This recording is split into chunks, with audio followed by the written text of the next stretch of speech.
কোরআন মাজিদের 100 নাম্বার সূরা, সূরার নাম হলো আদিয়াত। আমি শুরুতে পড়ছি, তাই না? ওয়াল আদিয়াতি দাবহা, পড়ি নাই?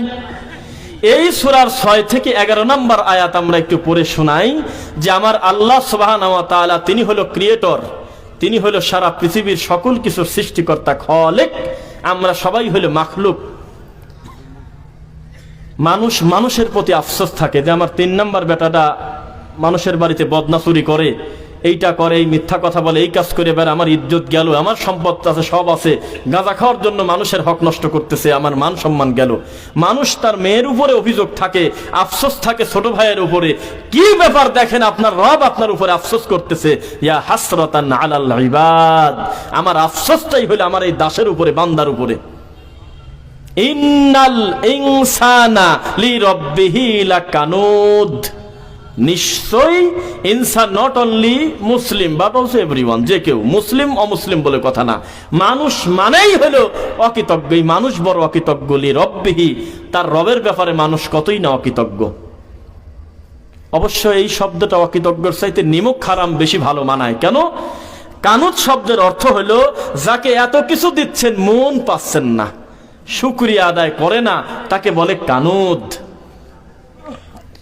ভিক্ষা করে খায় তো কয়দিন আগে, তা আপনি মনে করেছেন যে আমার চাচা এই বয়সে ভিক্ষা করে খায়, আমার জাকাত আসছে 1 গাদি টাকা, তো এই বছরের জাকাত দিয়ে আমার চাচাকে আমি প্রতিষ্ঠিত করে দিই, আগামী বছর অন্য আর কাউকে দেখবো, এটা কি পাপের কাজ? আমার জীবদ্দশা আমার চাচা মানুষের বাড়ি ভিক্ষা করে, আল্লাহ আমাকে সামর্থ্য দিয়েছে, 30 লাখ টাকা দিয়ে 3 তলা বিল্ডিং করে দিয়েছে গ্রামের বাড়িতে, ভিক্ষা করে খেত, বৃষ্টি আসলে ওর ঘরে আগে ঢুকতো। এইরকম সোনের ঘর ছিল, 1 মাসও যায় নাই, মানুষের কাছে বলতেছে যে সবই ভালো, 3 তলা বিল্ডিং যখন করে দিলি, তাহলে সিঁড়ির ঝামেলা বাদ দিয়ে লিফটের ব্যবস্থা করা যায়নি। কথা বোঝেন নাই মনে হয়। ভিক্ষা করে খাতো কয়দিন আগে, এখন আপনি দিয়েই বিপদে পড়ে গেছেন। আপনি ইন্নাল ইনসানা লিরাব্বিহি লাকানুদ, আমার সৃষ্টিকর্তা আমার আল্লাহ যদি আমাকে যদি লকব দিচ্ছে যে তুমি বড় নিমক হারাম, তাহলে আপনি স্বীকার করতে বাধ্য না? সূরা আরাফ 7 নম্বর সূরা, আয়াত নাম্বার 133। এই সিলসিলা, এই অকৃতজ্ঞতা যে আমরা পূর্বে থেকেই টেনে নিয়ে আসতেছি, সিলসিলা বোঝেন নাকি? বিভিন্ন মাহফিলে দেখবেন যে বড় করে লেখা থাকে, আগমন করিবেন, প্রথম 4 লাইন বাদ, মেলা সময় লাগবে 4 লাইন পড়তে, উপরে 4 লাইন বাদে লেখে নামের উপরে যেটা থাকে 1 লাইন, যে আগমন করিবেন অমুক জায়গা হতে, সিলসিলায় অমুক শরীফের, অমুকের কেবলার, অমুকের সাহেবজাদার, অমুক থাকে না। সিলসিলা মানে হলো ক্রমান্বয়, এই বংশ ক্রমান্বয় বোঝায়, ধারাবাহিকতা বোঝায়, একটা সিরিয়াল বোঝায়। তো সূরা আরাফ আয়াত নাম্বার 133, 7 নম্বর সূরা, আল্লাহ সুবহানাহু ওয়া তাআলা বলতেছে ফাআরসালনা আলাইহিমুত তুফান, আমি দিয়েছিলাম তাদের উপরে, বনি ইসরাইলের ওই জাতের উপরে আমি দিয়েছিলাম কি? তুফান, প্লাবন দিয়েছি আমি। ওয়াল জারাদ ওয়াল কুম্মাল ওয়াদ দাফাদি ওয়াদ দামা আয়াতিম মুফাসসালাত ফাস্তাকবারু ওয়া কানু কওমান মুজরিমিন। আবু সাহেবরা শিখাতে তো পড়তেছি, আলহামদুলিল্লাহ। একটা কথা মনে পড়ে গেল, এখানে আমি একটু বলে রাখি। যখন হাফেজ সাহেব কোরআন তেলাওয়াত করলো, বিশ্বাস করেন কোরআনের আরেকটা সৌন্দর্য আছে, যায়্যিনুল কুরআন বিআসওয়াতিকুম, সুন্দর করে কোরআন মাজিদ পড়ে, এটা কোরআনের একটা হক, ঠিক না? তো কিছুদিন আগে অনলাইনে দেখলাম একটা ছাত্রর ব্যাপারে তার ওস্তাদ অভিযোগ দিচ্ছে যে আমার এই ছাত্রকে নিয়ে আমি আশঙ্কা করতেছি, কোরআন তেলাওয়াতটা কেন গানের মতো সুর দিয়ে পড়ে? কোরআন তেলাওয়াতের একটা নিজস্ব সৌন্দর্য আছে, এটা ঢং করার জিনিস না। তো যখন কোরআন তেলাওয়াত এই হাফেজ সাহেব করলো, আমাদের মনটা ভরে গেল, আলহামদুলিল্লাহ। এত মিষ্টি করে তাজবিদ সহকারে একেবারে সুন্দরভাবে সিফাত হক আদায় করে প্রত্যেকটা হরফের উচ্চারণ ঠিক রেখে এভাবে পড়া, এটা প্রতিষ্ঠানের একটা বড় সৌন্দর্য, আলহামদুলিল্লাহ। কোরআনেরও একটা বড় ইজ্জত, এটা ভালো। তো সুম্মা আওরাসনাল কিতাবাল্লাযীনা ইসতাফাইনা মিন ইবাদিনা, আমি গল্পের মতো করে বলতেছি, ঠিক আছে নাকি? হ্যাঁ, আমি এটা এভাবেই বলি কথা। যেহেতু আমাদের জায়গায় গরম হওয়ার দরকার নাই, তা আল্লাহ সুবহানাহু ওয়া তাআলা কোরআন মাজিদের হাফেজ করবেন কাকে কাকে, ভালো আলেম বানাবেন কাকে কাকে, এটা আগে রেজিস্ট্রি করে রাখছে। সুবহানাল্লাহ। কঠিন পরিশ্রম করে একটা মেকার হতে পারলেন, ইঞ্জিনিয়ার হতে পারলেন, দুনিয়াবি বহু কিছু চেষ্টা করলে হয়তো হতে পারলেন আল্লাহ সুবহানাহু ওয়া তাআলার ইচ্ছায় যদিও, কিন্তু আপনি জোর করে কাউকে পিটায়ে সারা রাত দিন মেহনত করে কোরআনে হাফেজ হতে পারবেন না। আলেম হতে পারবে না। একসাথে 20 জন কোরআনে হাফেজ পড়ার জন্য ঢুকছে, মাত্র 4টা ছেলে হাফেজ হয়েছে, বাকি 2 বছর 3 বছর 27 পারা পড়ার পরেও ঝরে যায়, জানেন আপনি? 28 পারা 29.5 পারা হয়েছে, কয়দিন পর পাগড়ি দেবে, শয়তান কানে দড়ি দিয়ে টেনে নিয়ে চলে গেছে এক দেশে। কঠিন জিনিস। আল্লাহ সুবহানাহু ওয়া তাআলা এটা অনুগ্রহ, দয়া, তিনি আগে রেজিস্ট্রি করে রাখছে আমি কাকে কাকে এই সম্পদ দেব। আলহামদুলিল্লাহ।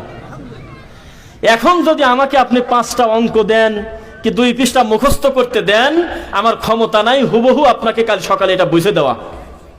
কিন্তু মাইকে পড়তেছে, আমার ওস্তাদ জীবিত আছে, আমার শত শত বন্ধু ফ্রেন্ড আছে, আর ভুল কথা বললে কিন্তু কমেন্টে কিন্তু শুরু হয় গালাগালি, প্রমাণ হয়।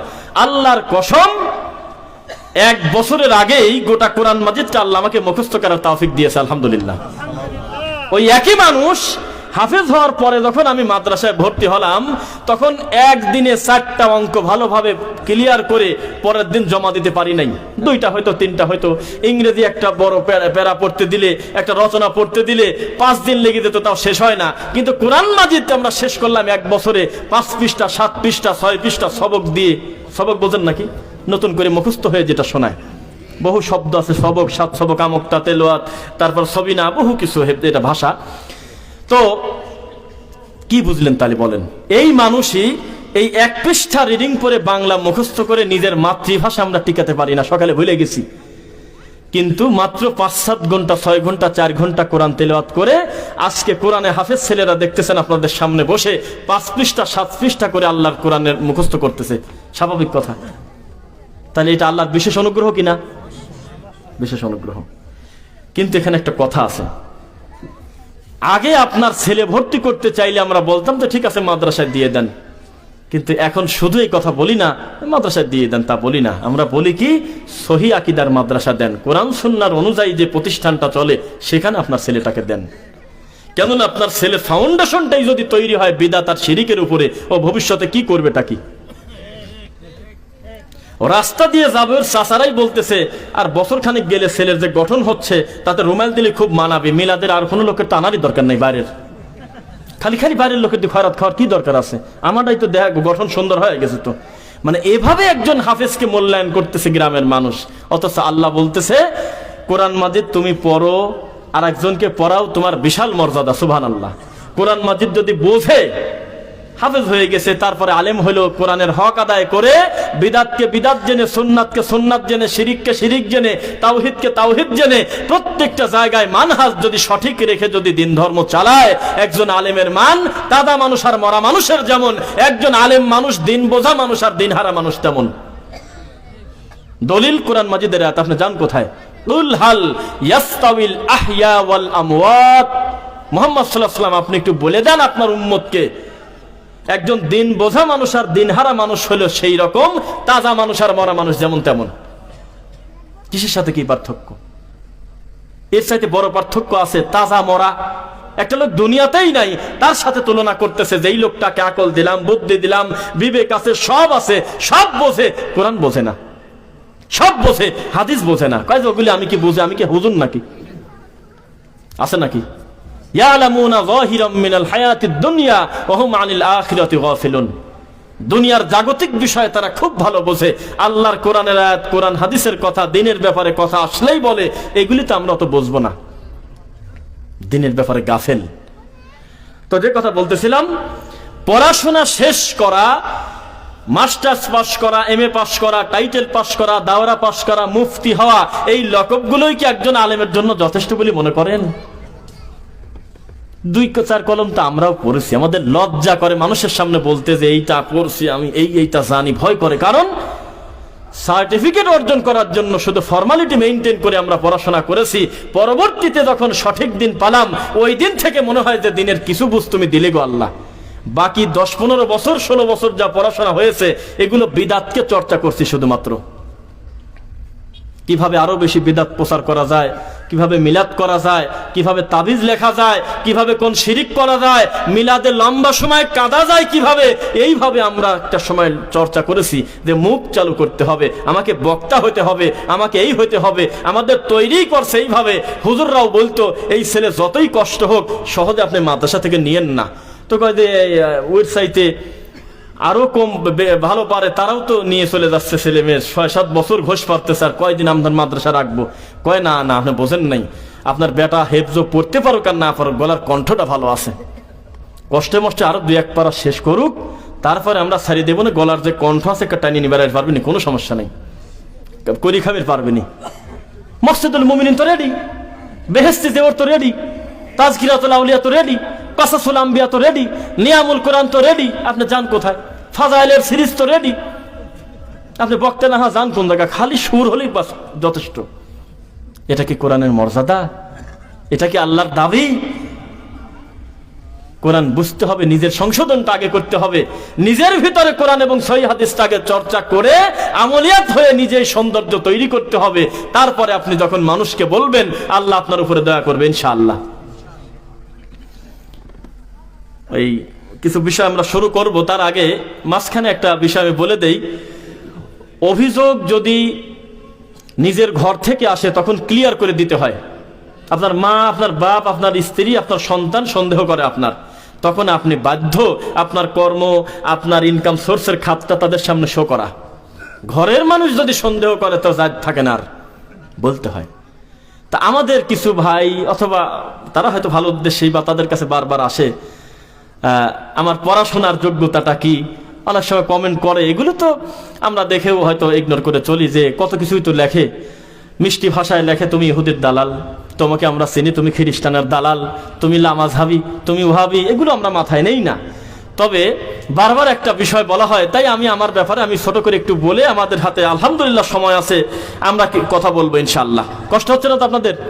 একটা তাকবীর দিয়েই দেই, লিল্লাহি তাকবীর, আলহামদুলিল্লাহ।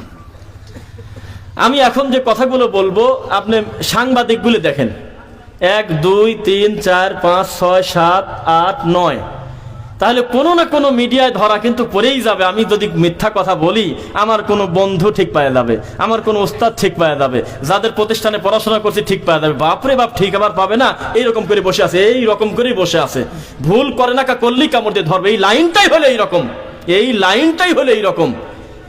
সারা জীবন চুপ করে বসে থাকবে, হঠাৎ একটা ভুল করবেন, আপনার কত বন্ধু কাদের সাথে পড়াশোনা করছেন এইবার ঠিক পাবেন। দোস্ত, তুমি যে এই জাতীয় লোক আমরা তো আগেই জানতাম, অথচ 99টা ভালো গুণ, কত ভালো কথা জীবনে বলেছেন, এগুলোর ব্যাপারে একবার উৎসাহ দিয়ে লিখলো না। মাশাআল্লাহ, আমরা গর্বিত তোমার মতো বন্ধু পেয়ে, একই সঙ্গে লেখাপড়া করেছি, মাশাআল্লাহ, আজকে তুমি সুন্দরভাবে একজন আলেম হয়েছো, হাফেজ হয়েছো। বরং ও রাত দিন টেনশনে শুকে যাচ্ছে যে ব্যাপারটা কি, ভুল করে না কেন, তখন আমরা ধরবো, টুটে পারি। এটা মানুষের স্বভাব, রাগ করবেন না। তাই আমি যা বলবো আমি আল্লাহকে সাক্ষী রেখে একদম সত্য বলি। একদম শুরু থেকে, প্রথম আমি পড়াশোনা শুরু করি 1 থেকে 5 পর্যন্ত প্রাইমারি স্কুলে, গ্রামের নামও খোলা বলেই দেই, সাতবাড়িয়া ইউনিয়ন, সোজানগর থানা, পাবনা জেলা, একটা এতে তারাবাড়িয়া। সেখানে আমি 1 থেকে 5 পর্যন্ত পড়াশোনা করেছি। রোল 3 পর্যন্ত আল্লাহ নেয় নাই কোনোদিন, আলহামদুলিল্লাহ আমি খুশি। যাই হোক, এরপরে ক্লাস 6-এ ভর্তি হলাম হাই স্কুলে। ভর্তি হওয়ার 4 মাস 5 মাস পর পৃথিবীর কেউ আমাকে ঠেলে নাই যে তুমি মাদ্রাসায় চলে যাও। একাই আল্লাহ সুবহানাহু ওয়া তাআলা আমার মনের ভিতরে এটা উদ্বিগ্ন করলেন যে আমি মাদ্রাসায় পড়াশোনা করব। বাড়ির পাশে 2টা ছেলে মাদ্রাসায় যায়, আমি দেখি একটা বিষয় আমাকে সবচেয়ে বেশি ভাবায়েছে, যে মাদ্রাসার 2টা ছেলে টিফিন ক্যারিয়ার বাটি নিয়ে সকালবেলা নাস্তার ছুটির সময় বাড়িতে যাচ্ছে, যে পানি তাতেই 2জন মানুষের হাঁটুর উপরে থোড়া বলি আমরা, আপনারা কি বলেন, থোড়া পর্যন্ত পানি, নিশ্চিত কাপড় বাঁচে না, কিন্তু কাপড়টা একবারে তুলল না। অন্যান্য স্বাভাবিক মানুষ যখন জানে যে এই কাপড় বাঁচাতে হলে থোড়া পর্যন্ত বা হাঁটু পর্যন্ত পানি, তখন সে কাঁচা দেয়, কিন্তু এই 2টা ছেলে কাঁচা দিল না। ওরা করলো কি, ধীরে ধীরে ধীরে ধীরে কাপড় উঠাচ্ছে, কিন্তু হাঁটুর উপরে আর পার করে না। চেষ্টা করে যে না তুলে যদি পার হওয়া যায়, হাঁটুর ওখানে থাকা অবস্থায় ভিজতে ভিজতে চলে গেল। অথচ তারা আমার থেকে বয়সে খুব বড়, এটা না, কাছাকাছি সময়। আমার এটা মনের ভিতর একটু দাগ হলো, কিছু না বুঝেই আব্বাকে মাকে বললাম যে মাদ্রাসায় দিয়ে দেন, মাদ্রাসায় পড়বো। নানার বাড়ির সাথে একটা হাফিজিয়া মাদ্রাসা, নাম হলো নিশ্চিন্তপুর হাফিজিয়া মাদ্রাসা। তো সেই মাদ্রাসায় পড়াশোনা ভর্তি হলাম, মক্তব সহ হেফজ সহ সবকিছু মিলায় 1 বছর 4 মাস 22 দিন সম্ভবত। আমার ওস্তাদ যেটা বলছে হুবহু তা কপি করে দিলাম, এখনো জীবিত আছে। 11 মাসে গোটা কোরআন আল্লাহ সুবহানাহু ওয়া তাআলার ইচ্ছে আমাকে আল্লাহ মুখস্থ করার তৌফিক দিয়েছেন। এটার সাক্ষী আমার শত শত বন্ধু, তারা অনলাইনে মসজিদ ভিত্তিক হোক, মাদ্রাসা ভিত্তিক হোক, যে কোনো প্রফেশনে তারা আছে, এই বক্তব্য কোনো না কোনোভাবে শুনে ফেলবে। মিডিয়ার লোক তো ছেড়ে দেবে না, আজকে তো এটা তো ক্লিপ করবে, এরা দেখবে। এরা ভুল বললে তখন সারা জাতি দেখবে যে আমি মিথ্যা বলেছি কিনা। প্রথম প্রাইমারি, তারপর হাই স্কুলে 6 মাস, তারপর হাফিজিয়া মাদ্রাসা নিশ্চিন্তপুর, সাতবাড়িয়া ইউনিয়ন, একই ইউনিয়নে, নানার বাড়ির পাশে, ওখান থেকে হেফজ শেষ করার পর Dhaka New Market Elephant Road প্লেন মসজিদ 1210, ঢাকা আজিমপুর, ঢাকা ইউনিভার্সিটির অপোজিটে, ওখানে আমি পড়াশোনা করলাম। শোনানো বলে, হাফেজ হওয়ার পর শোনানো বোঝেন নাকি, ওখানে শোনালাম, কিছু কিতাবাদি পড়লাম। এরপরে চলে গেলাম গ্রামে একটা মাদ্রাসার নাম কুড়িপাড়া, মোহাম্মদিয়া দাখিল মাদ্রাসা, সেখানে কিছুদিন পড়ার পর চলে গেলাম শিবপুর একটা জায়গার নাম, সেখান থেকে এসএসসি ইন্টার দাখিল আলিম পাস করার পরে, কষ্ট হচ্ছে না তো আপনাদের? আলিম পাস করার পর মনে করলাম শুধু মাদ্রাসায় না পড়ে দেখি ভার্সিটিতে চেষ্টা করা যায় কিনা। তো জাতীয় বিশ্ববিদ্যালয়, পাবনা এডওয়ার্ড কলেজ বিশ্ববিদ্যালয়, সেখানে ফার্স্ট মেরিটে পলিটিক্যাল সায়েন্স, রাষ্ট্রবিজ্ঞানে আলহামদুলিল্লাহ অনার্সেও চান্স হয়ে যায়। পাশাপাশি ফাজিল কামেল তো বোঝেন, এই দুইটাই চলতেছে। চলতে এখন আমি ছাত্র আর কি, একটা পরীক্ষা শেষ হওয়ার আগে, একটা পরীক্ষা হলে ডবল এমএ হয়ে যায়, তার আগে করোনার এইটা চলে আসলো, কথা বুঝছেন নাকি? তো এখন সে পরীক্ষা দিতে যাবো, সম্ভবত 11 তারিখে একটা পরীক্ষা আছে, এরপরে আর একটা দিলে ইনশাল্লাহ হয়তো শেষ হবে। আল্লাহ যেন আমাকে ভালোভাবে উত্তীর্ণ করেন ইনশাল্লাহ। আমি শুধু মাদ্রাসায় পড়লে পারতাম, এদিকে অনার্স মাস্টার্স না করলেও আমার এমন কিছু আসে যায় না, ইচ্ছা করেই পড়লাম যে বিদ্যা থাক, অসুবিধার কি আছে, সম্ভব হলে 2 জায়গায় চেষ্টা করি। এখন একটা কথা, এতক্ষণ পর্যন্ত যেই বিদ্যার কথা আমি বললাম, আল্লাহর কসম এইগুলো নিয়ে আমি 3 সেকেন্ডের জন্য, 1 সেকেন্ডের জন্য আমি গর্ব করি না। কারণ আমাকে আল্লাহ দিনের বুঝ দিয়েছে একেবারে পড়াশোনার শেষের দিকে এসে। তারপর থেকে বিশুদ্ধ আকীদা, দিন ধর্ম বইপত্র পড়ে, সালাফি মানহাজটা বুঝে, বিশুদ্ধ দিন বুঝে, বক্তব্যের মাধ্যমে, বড় বড় সম্মানিত দায়ীদের লেখনের মাধ্যমে, তখন আমার মনে হলো যে এইবার মনে হয় দিনের কিছু বোঝার সুযোগ দিলে গো আল্লাহ। এতদিন পর্যন্ত যা পড়েছি, যেখানে পড়েছি তাদের দোষ দেই না, যারা পড়েছে তাদের দোষ দেই না, আমি আমার ভুল ধরি, শুধু পাশ করা লাগবে এই গতিতে পড়াশোনা করছি, পাশ করে যাচ্ছি, বাস চলতেছে। তো এইটা হলো আমার পড়াশোনা, এটাই হলো আমার অবস্থা। আমার এই দাওয়াতি কাজের জীবনে সর্বপ্রথম আজকের এই আশুলিয়া ধামরাই ঢাকাতে আমি প্রথম এই কথাটা মুখ দিয়ে বললাম। কারণ নেগেটিভ বলুক পজিটিভ বলুক, বারবার একটা বিষয় জানতে চাইলে নিজের থেকে ক্লিয়ার করে দেওয়াটা ভালো। যাই হোক, আল্লাহ সুবহানাহু ওয়া তাআলা আমাদের নেগেটিভ চিন্তা না, আমাদের যারা জানতে চেয়েছে তারা হয়তো ভালো উদ্দেশ্যেই। আর এটা দেখালাম না, আপনারা লজ্জা পাবেন, আমি কোনো মাহফিলে কোনোদিন কোনো মানুষকে আমার নাম সংক্রান্ত ব্যাপারে আমি কোনোদিন বলি নাই যে আমার নামের আগে এটা দেন সেটা দেন। বরং আমি পোস্ট দিলে আমার নামের আগে শায়েখ থাকলে কাটার ব্যবস্থা আছে, একটা থাকে, চিহ্ন থাকে, ওইটা দিয়ে কেটে ঢেকে দেওয়া যায়। 5-6 জনের দাওয়াত দিয়েছে, উপরে আমার নাম রফিকুল ইসলাম বিন সাইদ। তো তার আগে শায়েখ, হাফেজ কি মাওলানা, আমি ওই প্রথম 3টা শব্দ 4টা শব্দ ফুল কাটি তারপরে পোস্ট দিই। তার আগে আমি সহজে পোস্ট দেই না, শুধু আমার নামটুকু রফিকুল ইসলাম বিন সাইদ, শেষ। এই গতিতে আমি চেষ্টা করেছিলাম। আমার খুব লজ্জা লাগে, ভয় লাগে যখন আমার মতো একটা মানুষের নামের আগে শায়েখ, হাফেজ, মাওলানা বহু কিছু দেন। আমি হাফেজ ঠিক আছে, হয়তো আপনি আলেম লেখলেন, কিন্তু আমার নিজের কাছে লজ্জা লাগে। কারণ দিন ধর্ম একটা অন্যরকম জিনিস, আন্দাজে যাকে তাকে টেনে আপনি এই কাজ করতে পারেন না। লকবের ব্যাপারে আমরা খুব ভীত, কি যে হবে দাবা, কি যে হবে কুসেয়া, কি যে হবে মাজা, কি যে হবে শাইখুল হাদিস, কি যে হবে আল্লামা, খুব টেনশন আমরা। যেখানে মুহাম্মদ সাল্লাল্লাহু আলাইহি ওয়াসাল্লাম বলেছেন, তোমাদের সামনে যদি কেউ প্রশংসা করে, অতিরঞ্জিত কিছু বলে, তাহলে সাইড থেকে মাটি তুলে তার মুখে মারো। তাহলে একটা বক্তা বসে আছে, প্রধান আলোচক বক্তব্য দিবে, উপস্থাপক বলতেছে এখন আপনাদের সামনে বক্তব্য দিবেন আন্তর্জাতিক খ্যাতি সম্পন্ন মুফাসসিরে কোরআন, সারা বাংলাদেশের আলোড়ন সৃষ্টিকারী আলহাজ হযরত মাওলানা দাবা, তারপরে কত কিছু বলে নামই খুঁজে পাওয়া যায় না, শেষে আস্তে করে বলতেছে অমুক। তাহলে এটা কি অহংকার আসার কথা না? অত লজ্জা করে আমাদেরকে কেউ সামনে বসায় রেখে যদি অতিরঞ্জিত 1 মিনিট বলতে যায়, বসে যান ভাই, থাক। এমনও বলেছি কোন মাহফিল কমিটি বারবার যদি বলে যে নিচে কি লাগবে একটু বলতে পারতেছেন না, এদের ছাপাতে আসছে, এদের কাছে একটু বলে দেন, উপরে লেখপটাকে একটু বলে দেন, এদের মাইকটা দিচ্ছি হলে যে কম্পিউটারে কাজ করবে তার কাছে। আমি বলছি আমার যদি আলাদা করে 3-4 মিনিট ভরে নাম পরিচয় দিয়ে আপনার মাহফিলে যেতে হয়, ক্যান্সেল করে দেন, দাওয়াত দরকার নেই। আপনি আপনার গতিতে যদি আমাকে জেনে মনে করেন যে দাওয়াত দেওয়ার দরকার সেটাই করেন।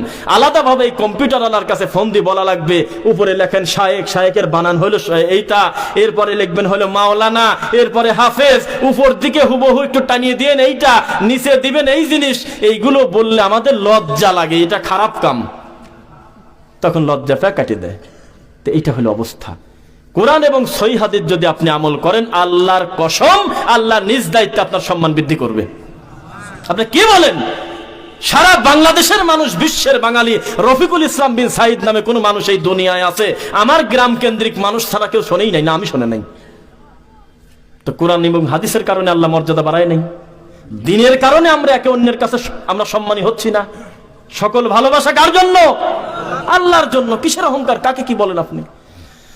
সূরা বালাদ, কি সূরা বললাম? 90 নম্বর সূরা, সূরা বালাদ। আল্লাহ সুবহানাহু ওয়া তাআলা বলতেছে 8 এবং 10 নম্বর সূরা আয়াতে বলতেছে, আলাম নাজআল লাহু আইনাইন, আমি কি তোমাকে দুই চোখ দেই নাই? কথার ওয়েটটা দেখেন আল্লাহর। আলাম নাজআল লাহু আইনাইন, তাসনিয়া সিগা, আমি কি তোমাকে দুই চোখ দেই নাই? দেখছেন না? ওয়া লিসানা ওয়া শাফাতাইন, আমি কি তোমাকে দুই ঠোঁট আর জিহ্বা দেই নাই? ওয়া হাদাইনাহুন নাজদাইন, আমি কি তোমাকে চলার দুই ধরনের স্বাধীনতা দেই নাই? 30 বছর চুরি করছে মানুষের বাড়িতে, একদিনও আল্লাহ রাগ করে রাত্রিবেলা খাবার সময় প্লেট টান দিয়ে সরা নেয় নাই যে আজকে আমার বেশি রাগ হয়েছে, আমি আল্লাহ, জিবরাইল বা কেউ গিয়ে তাড়াতাড়ি আমার ওই বান্দার প্লেটটা সরা দাও, আমি রাত্রে খেতে দেবো না। এর নাম হলো রহমান। কি দয়া! আপনি একটু দেখেন না একবার। 30টা বছর আল্লাহকে সেজদা দেন না, একদিন আল্লাহ মন খারাপ করে গায়েবী ভাবে আপনার খাবার সরায় দিয়েছে? নাম বলেন। পৃথিবীর কোন পুকুরে বেঈমান আর মুমিনদের জন্য আলাদা মাছের ব্যবস্থা নাই, একবারে ঢালাও ভাবে দিয়ে দিয়েছে আল্লাহ। আসমান থেকে বৃষ্টি দিয়েছে আমার আল্লাহ। ইতিহাস সাক্ষী, কোন হিন্দুর বাড়িতে, কোন হিন্দুর মাঠে, কোন অমুসলিমের মাঠে 1 ছটাক পানির কমতি হয় নাই। যার ভাগ্য আছে সুন্দরভাবে বন্টন দিয়ে দিয়েছে আমার আল্লাহ। পৃথিবীর ইতিহাস সাক্ষী, পৃথিবীতে কোনো বাজার, সবজি বাজার কোনো জায়গায় এমন লেখা নাই যে এখানে কোনো মুসলমান ঢুকতে পারবে না, হিন্দু ঢুকতে পারবে না, ইহুদি ঢুকতে পারবে না। এই জায়গায় আমরা সবজি বিক্রি করব, আলু বিক্রি করব, শুধু 5 ওয়াক্ত নামাজ দিয়ে পড়ে তার কাছে। কোন সেলুনে লেখা নাই বেনামাজের চুল আমি কাটবো না। এটা কি স্বাধীনতা না? দুই ধরনের স্বাধীনতা না? ফারিকুম ফিল জান্নাতি ওয়া ফারিকুম ফিস সাঈর। স্বাধীন মতো জান্নাতের রাস্তায় চলতে পারতেছেন, জাহান্নামের রাস্তায়ও চলতে পারতেছেন। এই স্বাধীনতা আল্লাহ দেয় নাই? তাহলে আমাকে আপনাকে যদি আল্লাহ শক্ত করে ধরে, ইন্না বাতশা রাব্বিকা লাশাদীদ, যতই লাফালাফি করেন আমার রবের পাকড়াও বড় কঠিন, শাদীদ, শক্ত, ঠিক নাকি? তাহলে এটা কি আল্লাহর ধরা ঠিক হবে না?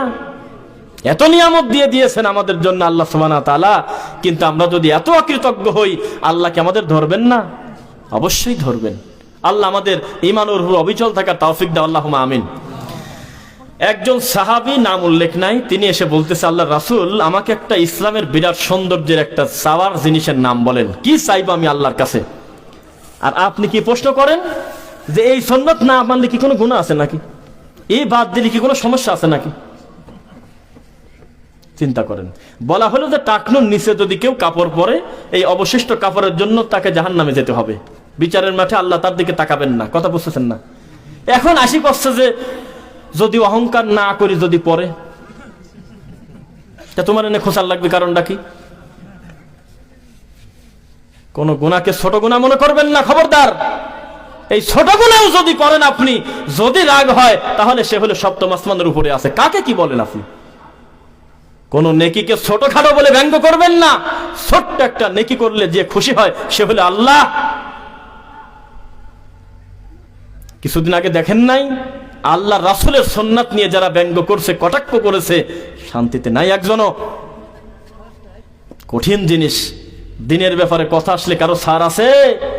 মুহাম্মদুর রাসূলুল্লাহ সাল্লাল্লাহু আলাইহি ওয়াসাল্লাম মানুষ হিসেবে, মাখলুক হিসেবে তার থেকে বেশি দয়া অন্তরে আছে। তার নাম বলেন তো দেখি। আছে? জানা আছে কারোর? এই মানুষটা বিচারের মাঠে বসে আছে যে ওই যে আমার উম্মত আসতেছে, আমার কাছে আসলে আমি এদের পানি দিয়ে দেব। তার নাম হলো হাউজে কাউসারের পানি। একবার যদি কেউ পান করতে পারে ওই পানি রাসূলের হাত থেকে, তাহলে সে ভালো মানুষ না মন্দ মানুষ? বলেন একবার। বিশাল একটা চূড়ান্ত নিয়ামত না আল্লাহর? আর কি গলা তৃষ্ণা লাগার ভেজাল আছে? রাসূল সাল্লাল্লাহু আলাইহি ওয়াসাল্লাম বলতেছে, আমি তাকায় দেখতেছি আমার উম্মত আসতেছে, আমার সামনে আসলে আমি পানি দিয়ে দেবো। দেখাই যাচ্ছে আমার উম্মত আমার কাছাকাছি যখন আসবে তখন ওদেরকে ঘাড় ঘোড়ায় নিয়ে ফেরেশতারা চলে যাচ্ছে। সঙ্গে সঙ্গে আমি বললাম যে একটা কথা, কি করলে তুমি? এটা তো আমার উম্মত, আমার কাছে আসলে আমি পানি দেব, এদেরকে ঘোড়ায় নিয়ে যাচ্ছ কেন? এখানে একটা প্রশ্ন আছে, আপনার উত্তর দেন তো দেখি। ফেরেশতারা কি কোনো গুনাহ করে? আল্লাহ সুবহানাহু ওয়া তাআলা যাকে যে দায়িত্ব দিয়েছে সে তার গতিতে চলতেছে না। আপনার মতো সংসার, স্বামী স্ত্রী, মারামারি, হানাহানি, ব্যবসা বাণিজ্য, পেশাব পায়খানা, কোনো ঝামেলা নেই। আল্লাহ সুবহানাহু ওয়া তাআলা তাদেরকে যে দায়িত্ব দিয়েছে চলতেছে, ব্যাস। তো ফেরেশতা যদি কারোর ঘাট ধরে ঘুরিয়ে নিয়ে চলে যায়, তো মুহাম্মদ সাল্লাল্লাহু আলাইহি ওয়াসাল্লাম কি এইটা বোঝে না যে কারণ আছে, আল্লাহ বলছে তাই নিয়ে যাচ্ছে? একা একা এই কাম করতে পারে? জানার পরেও কেন আল্লাহ নবী বললেন দাঁড়াও, যে আমার উম্মতদেরকে নিয়ে যাচ্ছ কেন? কি বুঝলেন বলেন? তার মানে কি আল্লাহ রাসূলের মনটা চাচ্ছে যে মানুষ ভুল ভ্রান্তি যাই করুক, আমি আল্লাহর কাছ থেকে আমি আশা করব আমার উম্মতকে যেন তিনি ক্ষমা করে দেন। তাছাড়া ঘাড় ঘুরিচ্ছে ফেরেশতা, কোনো মানুষ তো না যে মানুষ না বুঝে একজন অপবাদ দিতে পারে, না বুঝে একজনকে গালি দিতে পারে, পরে ক্লিয়ার করে দিলে ঠিক হয়। ফেরেশতা যদি কোনো সিদ্ধান্ত নেয়, ও তো মন গড়া সিদ্ধান্ত নেয় নেই। সহিহ বুখারীর হাদিস। তখন আল্লাহর নবী সঙ্গে সঙ্গে প্রতিবাদ করলেন, ওদেরকে নিয়ে যাচ্ছ কেন? ওরা তো আমার উম্মত। ফেরেশতারা তখন একবারও বলবে না যে মুহাম্মদ সাল্লাল্লাহু আলাইহি ওয়াসাল্লাম এরা কিন্তু আপনার উম্মত না, তা কিন্তু বলে নাই। বলছে আপনার উম্মত, আমরা অস্বীকার করব না, কিন্তু একটা কাজ করছে এরা। কি করছে? মার্ডার করছে, না কি বলেন? মার্ডার করছে, মানুষ হত্যা করছে, জেনা করেছে, তাই না? কি করছে বলেন? বলছে যে আপনি মরার পরে আপনার দিনটা পরিবর্তন করে দিয়েছে, বিদআত করছে। এত দয়া, এত মায়া, পানি খাওয়াবে উম্মতকে, ফেরেশতা নিয়ে যাচ্ছে, ফেরেশতা ঠেকাচ্ছে, লোকগুলি দাঁড়া আছে আমার উম্মত। এই অবস্থায় আল্লাহর নবী, এত দয়ার নবী, সঙ্গে সঙ্গে কথা ঘোরায় বলতেছে, সহকান লিমান গায়্যারা বাদি, তালি সরাও, তাড়াতাড়ি আমার সামনে থেকে সরাও, তাহলে আর কোনো কথা নেই। কথা যেখানে দিন নিয়ে, সেখানে আল্লাহ রাসূল তার নিজের মন মতো কথা বলতে পারেন না। দিন বড় সেন্সিটিভ ব্যাপার, চাইলেই কোনো দিনের বিষয় নিয়ে ঠাট্টা মস্করা করা যায় না। ফালাইসা মিন্নি, এটার শাস্তি হলো সে আমার উম্মতি না। একটা লোকের মুখে দাড়ি নাই, কিন্তু দাড়ি রাখতে বললে লজ্জা পায়, বলে যে আসলে রাখা উচিত, আমি গুনাহগার, এই কামটা আমার ঠিক না। আর একটা লোককে বললেন যে দাড়ি রাখেন, বললে যে তুমি দাড়ি রাখছো, খুব ঢক দেখা যাচ্ছে না, ছাগলের দাড়ির মতো দেখা যাচ্ছে। কি দুইজন কি এক বলবেন? মুখ ভর্তি দাড়ি, কিন্তু আর একটা দাড়ি আল্লাহকে কটাক্ষ করেছে, শাস্তি কি? আল্লাহ রাসূল বলতেছে শাস্তি পরে, ও আমার উম্মতি না। জীবনেও কাউ পায়ের সাথে পাও মিলায় সালাত আদায় করে নাই একটা লোক, কিন্তু যিনি পায়ের সাথে পাও মিলায় আদায় করে এই সুন্নাতটা পালন করে, তাকে খালি একদিন কটাক্ষ করছে। আল্লাহ রাসূলের হাদিসের ভাষায় রাসূলের উম্মত সে না। কোন দিন সালাতে আমিন জোরে আসছে না, লোকটা আমিন বলেই নাই। আমরা কোনোদিনও তাকে কাফের বলবো না, জীবনেও না। তিনি এই সুন্নাতটা আমল করে নাই, তাকে আমরা জীবনেও কোনোদিন ইতিহাস সাক্ষী কোন আহলে হাদিস সালাফি মানহাজের কেউ কটাক্ষ করে নাই, জীবনেও করে নাই। কিন্তু ওই লোকটা বলল যে মসজিদ আসি ডিস্টার্ব করো কে, এত চেঁচাও কে, আল্লাহর ঘরে আসি আমার ডিস্টার্ব হয় নামাজে, আর এক সূরা পড়ব তোমার আমিনের জন্য আমার ভেজাল হয়, তাহলে এটা কি সুন্নাতকে কটাক্ষ না? তাহলে আমল না করা এক জিনিস, কিন্তু কটাক্ষ করা এক জিনিস, বিরোধিতা করা এক জিনিস। বোঝা যাচ্ছে না কথা? দুইটা দুই জিনিস না। তাহলে রাসূল সাল্লাল্লাহু আলাইহি ওয়াসাল্লামের সুন্নাতকে নিয়ে, সালাতকে নিয়ে যারা কটাক্ষ করেছে, তারা কি শান্তিতে আছে?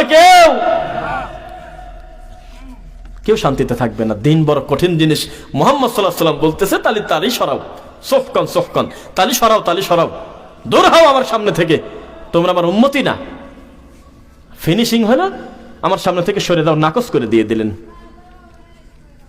নূহ আলাইহিস সালামের ছেলে জান্নাতে যাবে, তাই নাকি মনে করেন? হ্যাঁ, ইমানদার না বেঈমান? ইমানদার না মুশরিক? একটা নবীর ছেলের এই অবস্থা। নিজের ছেলে, কোনোদিন বলে নাই যে আমার ছেলে না, কিন্তু তিনি বলতেছে ইন্নাহু লাইসা মিন আহলিক, আল্লাহ বলতেছে সে তোমার আহাল না। তাহলে সম্পর্ক কোনোদিন ব্লাড দিয়ে হয় না, সম্পর্ক হয় হলো দিন দিয়ে। সম্পর্ক রক্ত দিয়ে যদি হতো, হেদায়েত মানুষের হাতে যদি থাকতো, তা আবু তালেবের ক্ষমা পাওয়ার কথা। হেদায়েত আসে আল্লাহর পক্ষ থেকে। ইন্নাকা লা তাহদি মান আহবাবতা ওয়ালাকিন্নাল্লাহা ইয়াহদি মান ইয়াশা। মুহাম্মদ সাল্লাল্লাহু আলাইহি সাল্লাম, নিশ্চয়ই আপনি যাকে ভালোবাসেন চাইলেই তাকে হেদায়েত দিতে পারবেন না। হেদায়েতের চাবিকাঠি আমি আল্লাহর হাতে, আমি যাকে খুশি হেদায়েত দেই। কথা কি বুঝছেন নাকি? তাহলে হেদায়েত আসবে কার পক্ষ থেকে? কিন্তু আমি গুনাহ করতেছি, আমার চোখের সামনে আপনি একটা আমল করতেছেন, শুধুমাত্র আমার সাথে না মিলার কারণে আমি আপনাকে ইহুদির দালাল বললাম, ঈমান কি অর্ধেক গেল না পুরাটা গেল? এটা হলো বক্তব্যের এ পর্যায়ে। আমাদের আরেকটা বিষয় আমরা বলবো, এটা মারাত্মক ওয়াজ। সেই ওয়াজের রোগী হলো যে ওয়াজ করতেছে বক্তা, আমি নিজে, ডানে বামে সামনে যারা বসে আছেন সকল মানুষ, কম আর বেশি, এই রোগে আমরা আক্রান্ত। তার নাম হলো হিংসা। পৃথিবীর মানুষ কোনোদিন কল্পনা করতে পারে নাই, সারা পৃথিবীর মানুষ ইসলামের বিরুদ্ধে যেভাবে কটাক্ষ করতেছে, গালি দিচ্ছে, এত অভিযোগ দিচ্ছে আমার রাসূলের চরিত্রে, নাউজুবিল্লাহ, কোরআনকে নিয়ে এত কথা বলে, মানুষ কোনোদিন কল্পনা করে নাই। ওইদিকে আল্লাহ শেখ আহমেদ দিদাতকে রেডি করতেছে। নাম শুনেছেন নাকি? শেখ আহমেদ দিদাত মানুষের মাথায় ধরে নাই।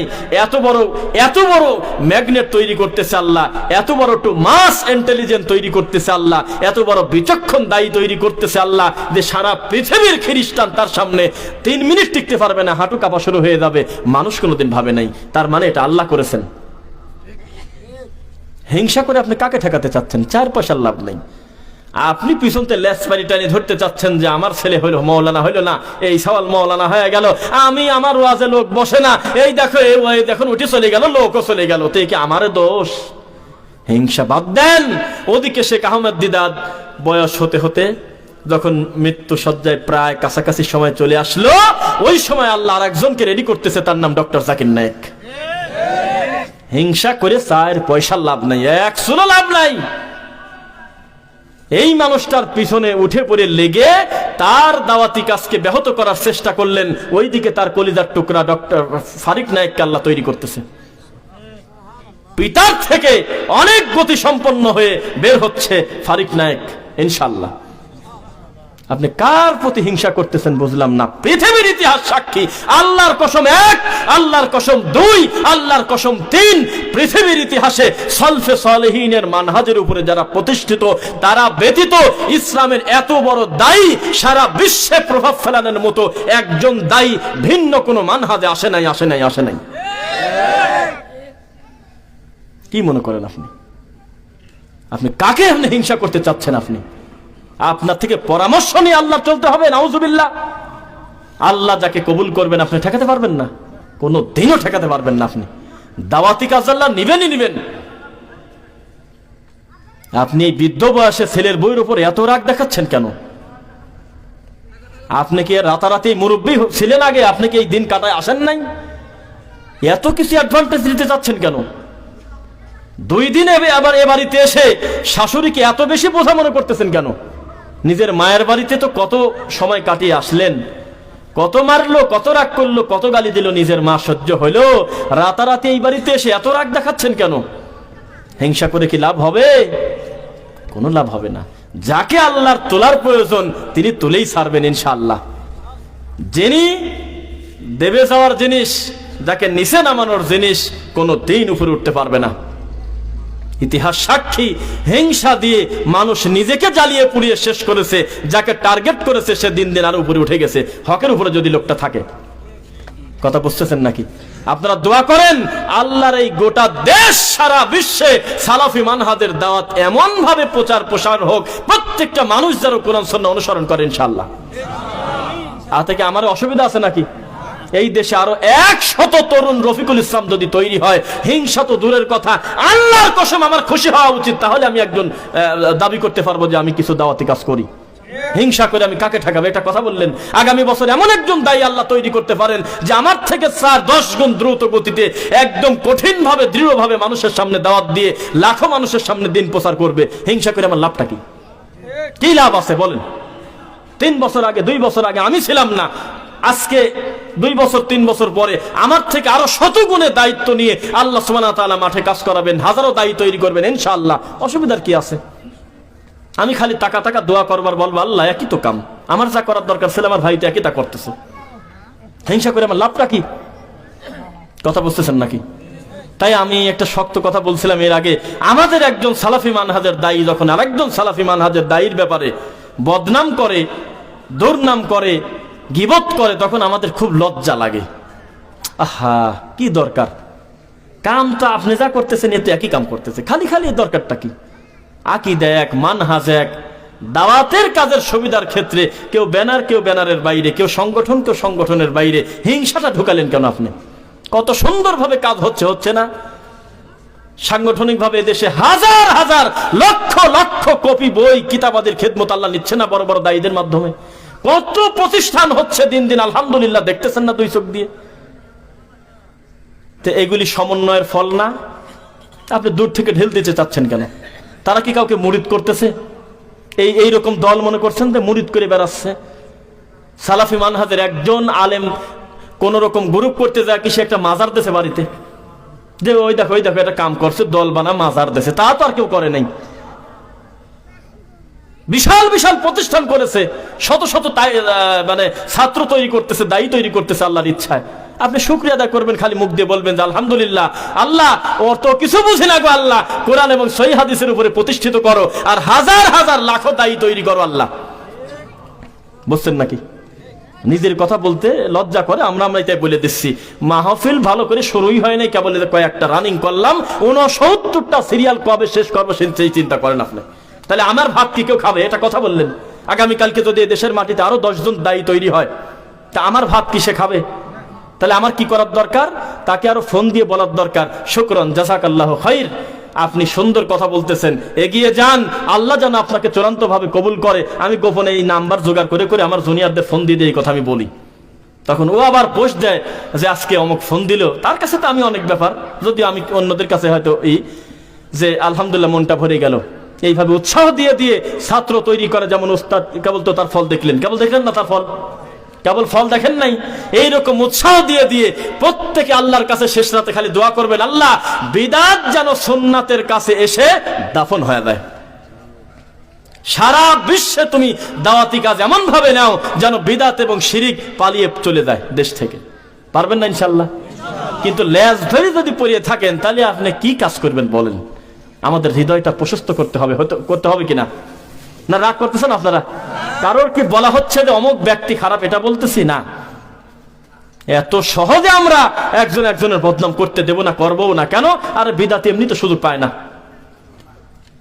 কাফের বলতেছে, ইহুদির দালাল বলতেছে, রাস্তাঘাটে পারলি না খালি ধরে মারে, তারপরে আবার আমি আপনার পাশে লাগিয়ে গেছি, আপনি আমার পাশে লাগছেন, এটা লজ্জার কথা না? এই ক্লিপগুলো নিয়ে নিয়ে ওরা খেলে, ওই নাস্তিকরা বিদআতিরা খেলে। এই দেখো এক শায়েখ আর এক শায়েখের বিরুদ্ধে বলছে, এই দেখো ওইরেই তো মিল নাই। এইগুলো সুযোগ নিয়ে নিয়ে বিদআতি, শিরিক প্রচারকারী, কুফরি প্রচারকারী, যার ধর্মে কোনো দামই নাই, মানুষকে মুশরিক করতেছে, এই লোকটা হাসি তামাশা করে। নাউজুবিল্লাহ পড়েন না। অনেক কথা বলে ফেলছি, আমরা খুব বেশি লম্বা করব না কথা ইনশাআল্লাহ। তো বক্তব্যের পর্যায়ে এসে আমরা বলি যে আমরা যত ভালো কাজ হোক তার সাথে আমরা আছি কিনা, যত মন্দ কাজ হোক সেখান থেকে। হাদিসের রাবি হল আব্দুল্লাহ ইবনে উমর রাদিয়াল্লাহু আনহু, তিনি বলতেছেন রাসূল সাল্লাল্লাহু আলাইহি সাল্লাম বলেছেন, মান রাআ মিনকুম মুনকার ফালিয়ুগাইয়িরহু বিয়াদি, যে কেউ তার সামনে যদি কোনো মুনকার হয়, খারাপ কাজ হয়, তাহলে প্রথম কর্ম কি হবে বলেন একবারে? কি করবে? হাত দিয়ে বাধা দেবে। কি দিয়ে বাধা দেবে? যদি না পারে ফাবিল লিসানি, অন্তত জিহ্বা দিয়ে, মুখ দিয়ে যেন প্রতিবাদ করে দে, ভাই কাজটা অন্যায়। তাই যদি না পারে অন্তত ফাবি কলবিহি, অন্তর দিয়ে, মন দিয়ে হলেও অন্তত গুনাহকে গুনাহ মনে করে ঘৃণা যেন করে। এই কথা যেন বলে না যে ও কি সুন্দর কাজ করছে, সাপোর্ট দিয়ে দিল, খুশি হয়ে গেল। তাহলে আপনি কুনতুম খায়রা উম্মাতিন উখরিজাত লিন-নাস হতে পারলেন না। বোঝা যাচ্ছে নাকি? তাহলে আমাদেরকে সম্মানী করা হয়েছে এই কারণে যে আমরা সৎ কাজে আদেশ করব, সহযোগিতা করব, অন্যায় কাজে বাধা প্রদান করব। পারবেন তো ইনশাআল্লাহ? তাহলে আমাদেরকে প্রভাবিত করতে হবে, আমাদের চলাফেরা, আমাদের কাজকর্ম, আমাদের দাওয়াতের গতি দেখে হিংসা করা বাদ দিয়ে আমাদের বিরুদ্ধে যারা রয়েছে তারা মনে করবে যে আমরা কি করি আর এরা কি করতেছে। কত সুন্দর কাজ করতেছে আলহামদুলিল্লাহ। একে অন্যকে কিভাবে মোহাব্বত করে। শোনেন, ঘরের কথা পরের বলতে হয় না, পরের কথা ঘরে বলি। আপনি তো খবর রাখেন না, এক বিদাতি আর এক বিদাতি কাফের কয়, জানেন আপনি? কথা বলেন না তো। কয়দিন আগে এক বিদাতি আর এক বিদাতিকে কাফের বলে ডাকছে, মারামারি করতেছে। কিন্তু যেই কথা আসে সালাফি মানহাজের ব্যাপারে, সব বিদাতি এক। ওরা বিদাত প্রচার করার জন্য, শিরিক প্রতিষ্ঠিত করার জন্য, কুফরি মতবাদ প্রতিষ্ঠিত করার জন্য, মানুষকে পীরের কাছে ডেকে নেওয়ার জন্য, কবরের কাছে সাহায্য চাওয়ার জন্য, আল্লাহ নবীকে গায়েবের মালিক বলার জন্য, আল্লাহ নবীকে হাজির নাজির বলার জন্য। এই লোকগুলো যদি এত মেহনত করে, এত কষ্ট করে, এত রাগ থাকার পরেও যদি এক জায়গা হয়ে সকলে মিলে থাকতে পারে, তো দাওয়াত এক, মানহাজ এক, আকীদা এক, তা আপনি গীবত করেন, দরকারটা কি? যখনই আপনি দেখবেন যে কোরআন এবং সহিহ হাদিস অনুসরণ করে একজন অনুসারী আসতেছে, আপনার কলিজা ভরে দেওয়ার দরকার। যে তো আমার দিনী ভাই, সে হোক না আফ্রিকার জঙ্গলের মানুষ, হোক না আর এক দেশের মানুষ, লোকটা কোরআন সুন্নাহ মানে আমার অন্তর খুশি হয়ে গেল। আল্লাহ তুমি এই ভাইকে দিন বোঝার সুযোগ দিয়েছো, আলহামদুলিল্লাহ পড়ি। আর যদি আমার আব্বা শিরিক করে, কি করব? খুশি হব? আমার আব্বা শিরিক করে, কি আপনার আব্বা কুফরি করে, তা কি করবেন? না হয় অসুবিধা নেই, চলুক, এটা বলবেন। যতই আব্বা হোক, দিনের ব্যাপারে কোনো আপোষ নাই, কোনো ছাড় নাই। আব্বা এটা শিরিক, এটা 70 শিরিক, 80 শিরিক, 90 শিরিক না, এটা 100 শিরিক। আব্বা এই কর্ম করা যাবে না, বাবার হাত ছাড়তে হবে। আব্বা 100টা মার্ডার কেসের আসামি ক্ষমা পেয়ে যায় আল্লাহর দয়ার বিশ্বাসে। কোন পাপী আপনি আপনি বাবার কাছে পড়ে আছেন বলেন? বর্তমান বিশ্বে এমন কোন পাপী নাই যে বানি ইসরায়েলের ওই 99টা 100টা মানুষ হত্যাকারীর চাইতে বেশি পাপী নাই কেউ। থাকলে তার নাম বলেন, আমার নাও জানা থাকতে পারে। 100টা মানুষ নিজের হাতে হত্যা করা খেলা জিনিস মনে করেছেন? একজন মানুষকে যদি কেউ হত্যা করে বিনা অপরাধে, কতালা নাসা জামিআ, সে যেন সারা পৃথিবীর মানুষকে হত্যা করে দিয়েছে, মানবতাটাকেই মারি দিয়েছে। অথচ এই লোকটা 100টা মার্ডার কেসের আসামি মানুষ হত্যা করছে, আল্লাহর কসম এই লোকটাও ক্ষমা পেয়ে গেছে আল্লাহর কাছ থেকে। কেন পাইছে বলেন? কারণ ওই লোকটা গুনাহ করছে, কথা ঠিক, কিন্তু গুনাহ করার পর বলছে, আল্লাহ আমি 100টা মার্ডার করছি, এই কথা অস্বীকার করব না, কিন্তু আমাকে যদি কেউ ক্ষমা করতে পারে, সে হলো তুমি সপ্তম আসমানের উপরে আসো। মাঝখানে ঠাকুর বসাই নেই, হাত ঘুরি বের দেয় নাই, মেজো হুজুরে যদি একটু খুশি করতে পারি রে বাবা, একটু বলে দিলে তাহলে ওসিলায় কাম হবে নি। এই হাত ঘোরাতে গিয়ে মানুষ বাঙালি যত মুশরিক হয়, অত মুশরিক অন্য কাজ করে হয় না। তাহলে আমাদের যা দরকার কার কাছে চাইবো? আর 2 মিনিট 3 মিনিট একটা বিষয়ে বলে আমরা শেষ করবো ইনশাল্লাহ। সূরা ফাতিহাতে আমরা আল্লাহকে বলি প্রত্যেক রাকাতে, প্রতিদিন 5 ওয়াক্ত সালাতে 365 দিন বলি, ইয়্যাকা না'বুদু ওয়া ইয়্যাকা নাস্তাঈন, তোমার ইবাদত করি, একমাত্র তোমার কাছেই সাহায্য চাই। বাইরে গিয়ে যদি বলে দেও খাজা একটু দেখি দিও বাবা, বাইরে গিয়ে যদি মানুষের কাছে পড়ে থাকে পায়ের কাছে উপর হয়ে, বাবা একটু রহম করো বাবা, রক্ষে করো বাবা, তাহলে কি ইয়্যাকা না'বুদু টিকলো? ওয়া নাস্তাইন টিকলো? লোকটা নিজের কথাতেই তো আল্লাহর সাথে মুনাফিকি করতেছে। নিজেই বলতেছে 5 ওয়াক্ত সালাতে সূরা ফাতিহায় ইহদিনাস সিরাতাল মুস্তাকিম, প্রতিদিন বলতেছে আল্লাহ সিরাতাল মুস্তাকিম, সঠিক রাস্তাটা দেখাও। সালাত শেষ করার সাথে সাথে কিবলা ঠাকুরের কাছে পড়ে আছে, সালাত শেষ করার সাথে সাথে মানুষের কাছে সাহায্য চাচ্ছে। তাহলে কি তার নিজের কথায় লোকটা মুনাফিকি করলো না? তাহলে শুধুমাত্র সূরা ফাতিহাতে একটা মানুষ প্রতিদিন আল্লাহকে কি বলে, এইটা যদি হুবহু লোকটা অনুবাদ বুঝতো আর ডিপলি কম্প্রিহেনশন করতো, গভীরভাবে উপলব্ধি করতো, তাহলে অন্তত শিরিক আর করার কথা না। নাকি মনে করেন? নিয়ামত প্রাপ্ত মানুষদের পথ দেখান গো আল্লাহ। সাহাবায়ে কেরামের আদর্শ, মুহাম্মদ সাল্লাল্লাহু আলাইহি ওয়াসাল্লামের রেখে যাওয়া দিন যেভাবে সাহাবায়ে কেরাম বুঝেছেন, আজকে হাদিসের মাধ্যমে পাওয়া যায় না 1450 বছর পরেও।